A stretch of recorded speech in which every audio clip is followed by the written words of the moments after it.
5-second soundbite with a 144 character post is never going to get to the nuance of anything. There's people that run because they want to be somebody, and then there's people that run because they want to do something. And I ran because I wanted to do something good. I don't float around existing as her worship, right? Because I don't really need that title. What I need is the ability to get the job done.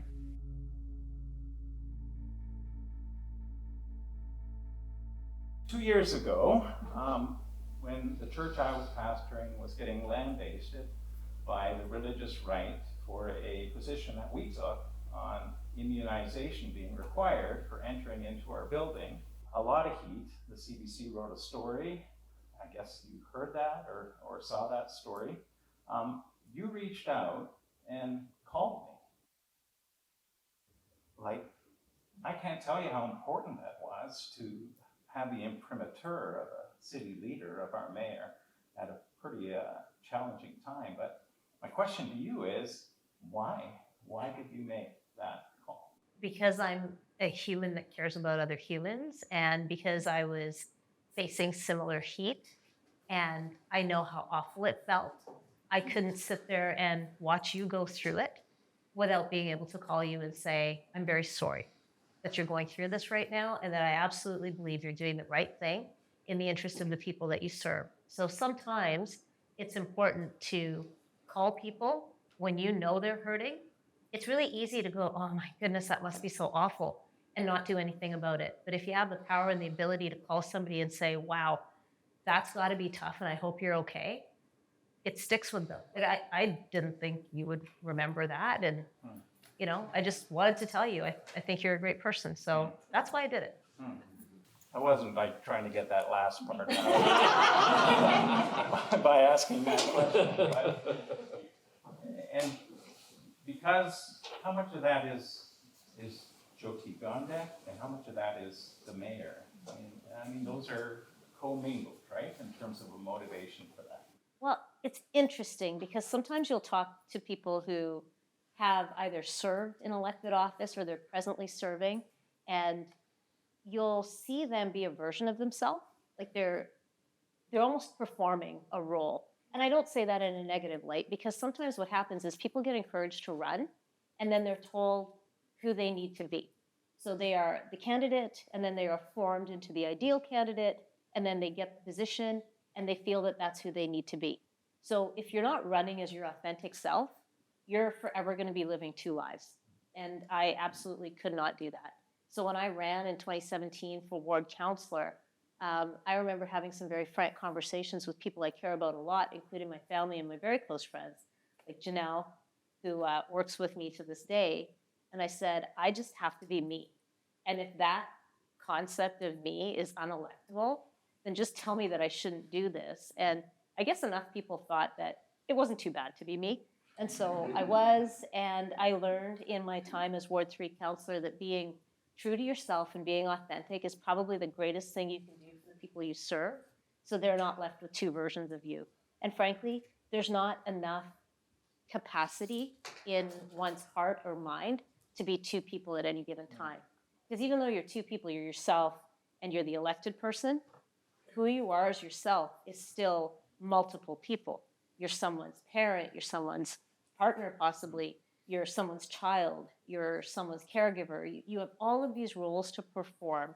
And I really believe that if you understand that at any given time, you are a human being that's doing all of those things at the same time, you'll be much better off. So who I am right now is who I would be if you came up to me in the grocery store. And I have to do that because I don't have time to be different. When you gave your acceptance speech after being elected mayor, you thanked a lot of people. And then you thanked your father, and you said a word that I didn't know the meaning of, seva. And so I immediately went online and Googled that word and found a sick website and describing what seva was. And I couldn't stop smiling as I read the list of descriptors of what that wholeness of what that word means. And basically, for those of you who don't know what that word means, selfless service teaches us that we are made to serve other people, To be human is to serve other people. We're made to promote the welfare of our fellow human beings, not for our glory or our pride, but as an expression of worship. It holds that when we serve others, we find life, and that our service is to be done always without discrimination to everybody equally. And again, never for personal reward. Seva must always be done in humility as an expression of love for God. And for many Sikh gurus who practiced seva, it was very practical. So they would do hard work in the fields of other people to help. They would feed the poor, care for orphans, widows, and the sick. You're hearing the echoes here. I'm hoping you're hearing the echoes here. Including the creation of hospitals and healthcare, providing political and practical protection for their people was a part of the role of seva. And then finally, helping the disabled. I have a son with Down syndrome, so I'm thankful for this city over and over and over again. Thank you for Access Calgary and the gift that that is. We cannot do our family apart from your role leading a city, providing a transit service that has a big enough heart to care for people with disabilities. Such a beautiful concept. How did your father teach it to you? So it's a pretty incredible story. So my family, just to give you the background, my parents got married in India, in Punjab, and my dad was a lawyer at the time. My mom had, just finished her studies. She was the daughter in a military family. My grandfather was a major during the partition and then afterwards. And, they got married, and my dad's uncle said to him, I would really love for you to get educated in the law in England and be a practicing lawyer there. And so they moved. They left India and everything they knew and moved to London and started a new life. And it was really hard. And they had to learn a new culture. They went with nothing because you couldn't bring anything. My dad started school, and then he thought, I should probably be providing a better life. And my mom said, not a chance. You came here for school. You were staying committed to this. So she worked, and he went to school, and he graduated, very well in his class, and he became a barrister there. And things were okay. And I came along, and Dad realized that at that particular point in England, to be a barrister who relied on referrals from solicitors, being an Indian man wasn't going to work out. And he was going to have a lot of trouble providing for us. And so he thought about moving to Canada, looked at a map, and said, Winnipeg looks really central. And he went. And my mom and I were back in London. My grandparents came to live with us. And about a year and a half later, Dad asked us to come and join him. And when we got to Canada, things were they were not much different than in England. And as a man with a turban, at that time in Winnipeg, he was having trouble getting clients as a lawyer. So he actually cut his hair and tried to make a go of it. And you can't change the color of your skin at the same time. So he actually applied for a job with the government of Manitoba, and he ended up working with the Land Titles Office. And he was there for many years. And when he retired, he was a district registrar with the Land Titles Office. And he had started at a time that you had to have a legal training. So I'm very proud of him for what he did, but I'm also so disappointed that he had to sacrifice so much to do what he did. And even through all of that, you would think he'd be a little bit jaded and not really interested in looking out for other people. He was always an active volunteer in community. He tried to do his best to educate people on what being a Sikh was. He joined all kinds of multicultural organizations, and he just always had this mission to make the community better. And as a result, my mom was always with him in this as well, right? So we would host dinners and go to events and do all of these things. And it was a lot of community and capacity building. So that's what I grew up with my whole life, was a family that believed in seva. And so towards the end, which I didn't know it was going to be the end for my dad, he had moved to Calgary so that they could be closer to us. Mom and Dad moved here. And he was doing some pretty big projects in community. He was trying to get his accreditation to be a pastor. within the criminal justice system. So, he thought it was important to provide faith services to anyone who was incarcerated, which I thought was kind of cool. I was helping him fill out his applications. He was working with a bunch of friends on introducing the idea of Punjabi as a second language within the Calgary Board of Education. And they were doing some work around how would you bring the concept of religion into Calgary Board of Education classrooms? How would you talk about it? And then he died out of nowhere on April 2nd in 2003. And it was a surprise, it was a shock, and it shook our world. And I just remember thinking, well, now what? So I talked to Mom, and we merged our families, and we came together in one household, and then we built a new home where she has all of her privacy and independence, but it's in the same home as me, so she has me, and she knows that, we're gonna be okay. And it was a blessing because when I had a child, my kiddo has gotten to know my mom. And I'm gonna get emotional, I apologize. But the thing that stuck with us was that Dad had done so much all his life. And in the very short time that he was in Calgary, he'd made this tremendous impact. And so I went back to his desk and I looked at all of his paperwork and I realized that I couldn't complete the paperwork he was doing to try to be in the criminal justice system because I certainly wasn't capable of being a pastor. So I put that one aside. But so I went back and I looked at what he was doing with the Punjabi language and the role of religion.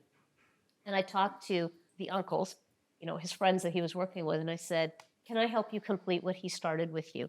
And they said, of course you can.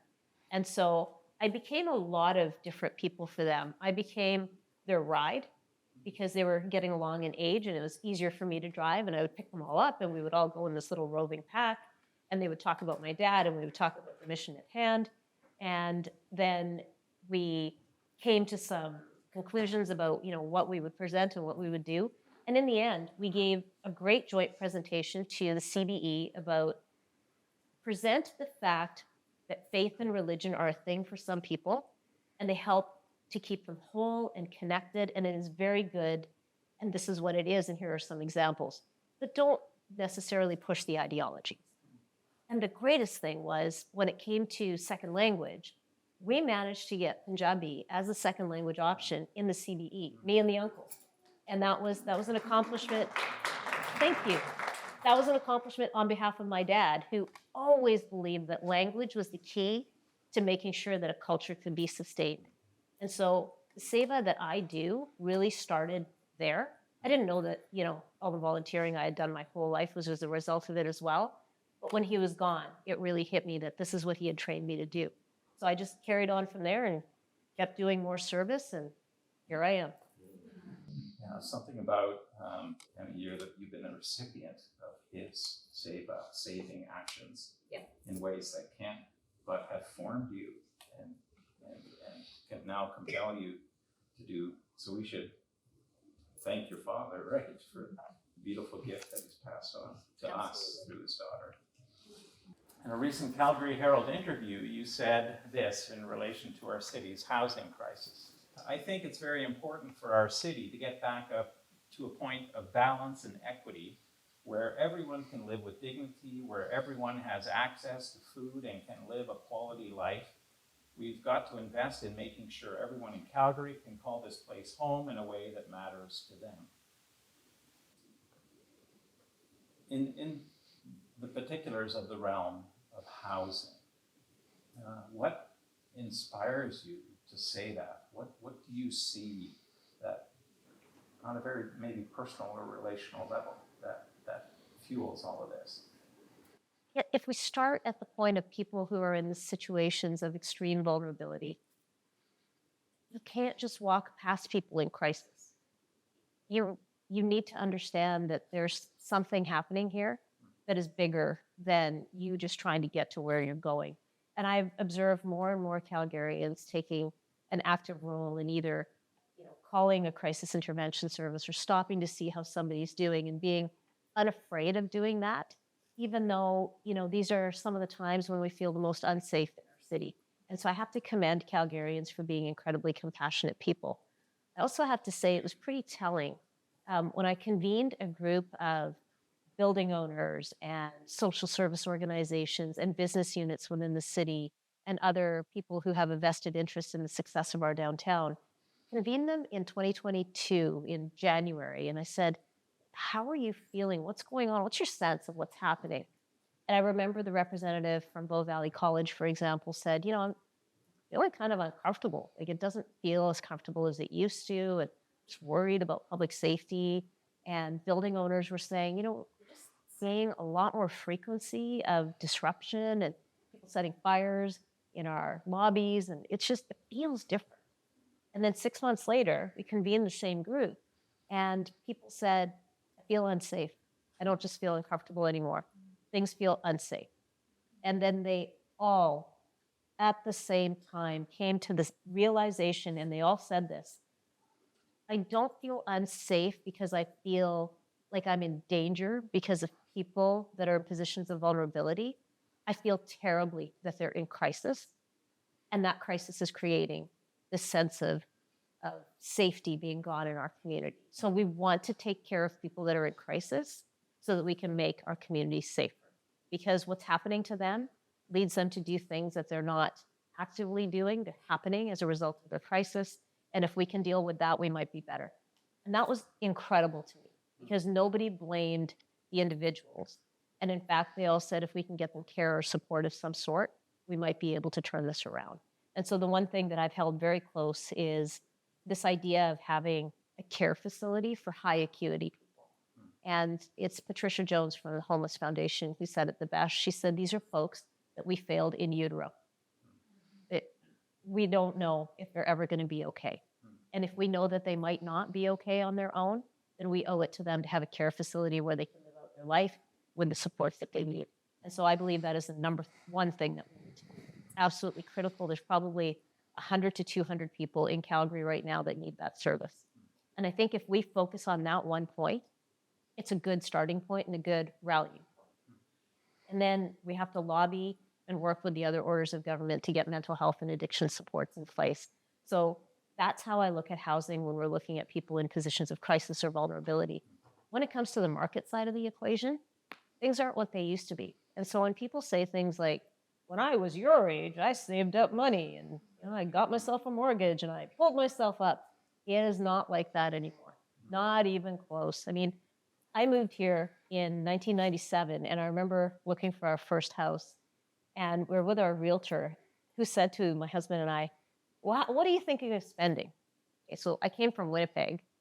Todd and I look at each other and we're like, I don't know, you know what? We're going to go big. We're in for 120. And her realtor went, that's hilarious. No, really. And we said, what do you mean? And we ended up buying our first home for like $152,000 back in 97. It was a bungalow, beautiful little place. And it was way out in Coventry Hills. Country Hills Boulevard wasn't done yet. It was kind of a goat track to the west, but that was all we could afford. And I don't want people of this generation to have to experience that, right? Like having to go to the far-flung communities to be able to afford a home. I also don't want to put same emphasis on ownership that we have seen since the 1940s and 50s. In the post-war era, we decided somehow as a society that all of your equity and your asset base should be tied up in a home because that was a symbol of success and it was going to be your nest egg, so to speak. Well, there are many ways to accumulate assets and equity and wealth now, and it shouldn't have to be tied up in your home. And I read this somewhere. Someone said, you could either have housing as an investment or you can have it as a human right. And we've chosen to make it an investment. I would like for it not to. Just listening to the breadth with which you answer a question like that, and looking at it from a dozen different angles there, and understanding the interconnectedness that all of that needs to be at the table to discern a way forward to help. The compliment back, but the brilliance of that and the wholeness of the worldview feels to me from my tribe's position as a very godlike way to see the world. And I imagine that would work within Sikhism too, right? It is your act of worship. God is honored when a human being reflects, images God's godness in terms of the comprehensiveness of a solution, because nothing's simple. And from a faith perspective, really God is the only one who understands everything perfectly. But I don't know, that's a great answer. And but it feels like it comes close, right? That's a pretty big compliment. Yeah, that's a pretty big compliment. I appreciate that very much, and I would say it also has to do with, if you stop and think about what is said in all of our scriptures, and I think this is, universal, there's always a message that says, listen to others and understand their plight or their happiness. Just listen and understand what it is that they're bringing to you. And I think that's the very concept of compassion. And that's what I hold very dear. I think the number one trait of any good leader needs to be compassion. Yeah. Leading a multi-faith, pluralistic city requires great wisdom, patience, and grace. Yeah, tell me something you don't already know, right? How has leading in that kind of a pluralistic and challenging context grown you as a human being? And in particular, your last 2 years of mayoring, how has that window, that chapter of your life made you more Jyoti? I think most people that know me well understand that I don't have a lot of patience for things at times. And my buddy Minetta's here too. And I just like to do things. And I like to just get on with it. And I like people to keep up with what it is that we need to do. And let's just go. And that's not how the world works. You need to be patient and let people catch up with what it is that you're putting down, and listen to them and interact. And maybe you can find a route forward together, and it can't just be about the way that you want to get things done. And I think that's really hard. And when you're in elected office, you have a shelf life. We have a 4-year term. And in that 4-year term, your first year is spent learning everything that you possibly can. And your last year, for a lot of people, is spent campaigning. And I think that is like the greatest disappointment of the final year of a term. It shouldn't be spent campaigning. It should be just wrapping up all the good stuff you need to do. So really, out of 4 years, you've only got 2 years as a member of council. And you jam everything you can into those 2 years. And I think if we just had a little bit more patience about what we need to get done and weren't so wrapped up in this mess of, well, am I going to run again? And if I'm going to run again, how does this decision affect what I'm going to do? That is the biggest mess you can get yourself into. The forecasting of, if I do this today, will people remember it when I run again at that time? I think if more people focused on the task at hand and not about whether you're going to run again, you would be naturally given the answer about whether you're intended to run again or not. And that's very faith-based. I take my cues from the things that are happening around me. I didn't know that I was going to run for mayor. Didn't have a clue, actually. In September of 2020, if you had asked me, I would have said, not sure if I'm running again at all for council. I think I have other things I'm going to move on to. And I thought about it for a bit, and I decided that I had to clean up the budget process, and I needed to make sure the corporate culture was strong. And it was really December of 2020, and I don't know if some of you remember this. There was a demonstration on the steps of City Hall where there were people wearing Proud Boys patches. And I remember thinking, in Calgary, are you kidding me? This can't possibly be happening here.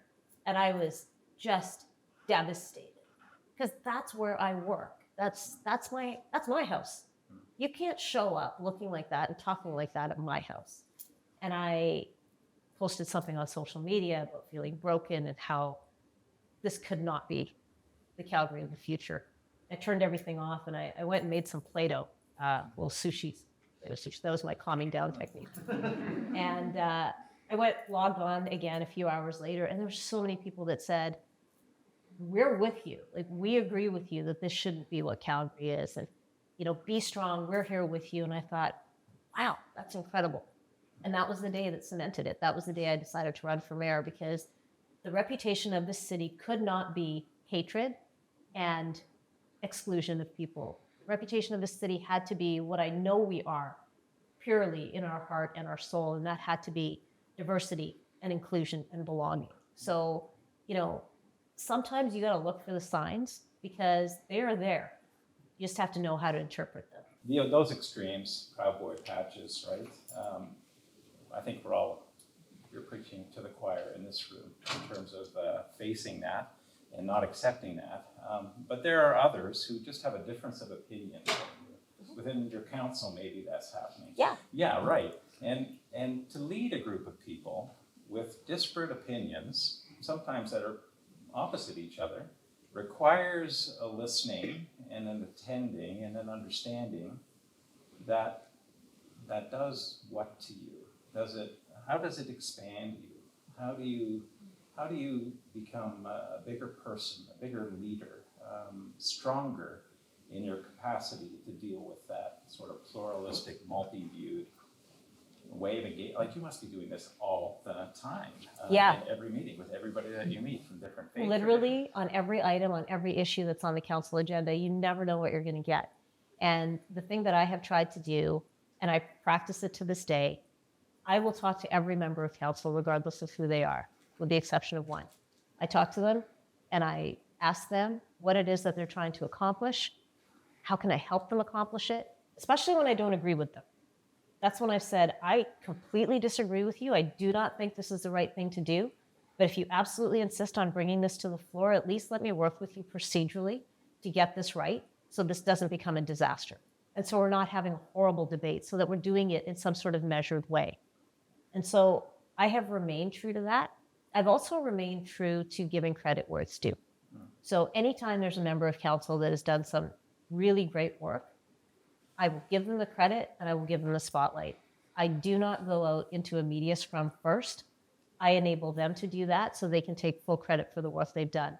And then when I follow up, I make sure that I give them credit for that. And I think it's the ability to do that and understand that it is partnerships and teamwork that get you farther. You have to demonstrate to people that you mean it when you say you believe in them. And so those are the types of things I've tried to do. But in the end, the thing that I try to keep us focused on, because I am the chair of those meetings, is not getting into debates that are ideological in nature. I try to keep things focused on the task at hand. I tend not to editorialize from the chair, because I don't think that's my job. And I try to run an efficient meeting and make good decisions on behalf of Calgarians. I can't control what people are saying or doing after the fact, especially on social media. And I've learned patience in not having to respond to every horrible thing that is said.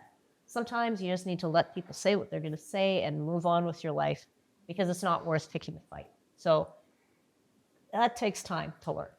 Yeah. And again, it echoes what a Christian theologian would understand to be the impartiality of God, right? And how faith communities should be imaging God's kind of, there is no Greek or Jew, there is no, in the Old Testament, stories of God's representatives saying, I'm not on either side. I'm here representing a greater good, a greater authority. Yet churches, in my experience, we suck at doing that. And we've caused a lot of damage. And I think even within our city, churches have caused a lot of damage in terms of working for the greater good of our community throughout the pandemic, but also in all kinds of hate that's being expressed to certain people groups within image bearers of God within our city. So question then, what could we do better? What maybe, and not just Christian churches, but how have faith groups been a positive contributor to the flourishing of Calgary in your experience? How have they been negative? And what can I do as one faith leader, we as people from different faith backgrounds do to work towards the positive? I would say you should keep doing what you're doing, because you have an open mind and an open heart, but you're a pragmatist at the same time. And so the struggle that you went through when you made the decisions during the pandemic, they were rooted in science and evidence, and also in faith, because you wanted to protect the congregation. So I think you're fine. I think the other thing that we have to remember is that faith-based groups in this city, anytime I have met with them in my role as mayor, they're inevitably the groups that say, what can I do for you? What could I be doing better? what can we change? And that is startling, because generally when I meet with a group, there's an ask. And with faith-based groups, there's hardly ever an ask. Invariably, the ask is, we need some more land so we can put up another, faith-based organization. That's fine. I totally understand that because, as a faith-based organization, you don't have the capital to do that on your own. So I get that ask. But there's never anything more than that. It's always about what can we be doing better or more of? And I think that is something that needs to be pointed out, because it's the faith-based organizations that have really gotten us through some of the really difficult times. And I would say we're also in a very particular moment right now where there are faith-based organizations trying to help their congregations stay whole. There are a lot of people that are hurting right now. And world events are playing out on a local stage. And there is a tremendous amount of pain and grief that people are dealing with. And they don't necessarily have the capacity in their heart to take in somebody else's pain. So we have to be incredibly patient and let people hurt and grieve and give them the space to do that. At the same time, we need to hold space in our hearts for them. And that becomes incredibly tricky sometimes. And as someone who needs to remain a servant of all Calgarians, sometimes I'm in a position where I have to make statements or do things that feel to one group like I've betrayed them, when in fact, all I'm trying to do is remain as neutral as possible. And sometimes your actions cause pain to people. And I think if you're honest and express the remorse you feel in inflicting that pain, that's something that you need to do, and it's the best you can do. You have to stand firm in your decisions, but you can also express that your decision has caused somebody pain. And that is the hardest thing to work through right now. There's a lot of pain in the world, there's a lot of pain in our city, and we need to band together to make sure we're supporting people. Yeah, I'm hearing echoes of what you said in some end-of-year interview on some TV station. I'm not choosing this side or that side.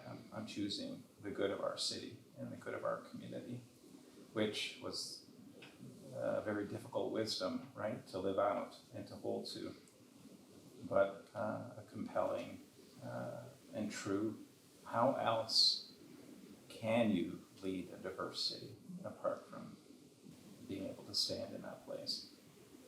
And just before that last part, there was a lot of pastor going on there. I think you could have taken up your story because it was there. All right, now I'd like to thank Mayor Jyoti Gondek for coming tonight. This was fantastic. Appreciate your wisdom and your heart and your time tonight. So thank you. You know what? I need to thank you for inviting me and coordinating this conversation. And thank you so much for being an amazing host. all right, let's give her a hand.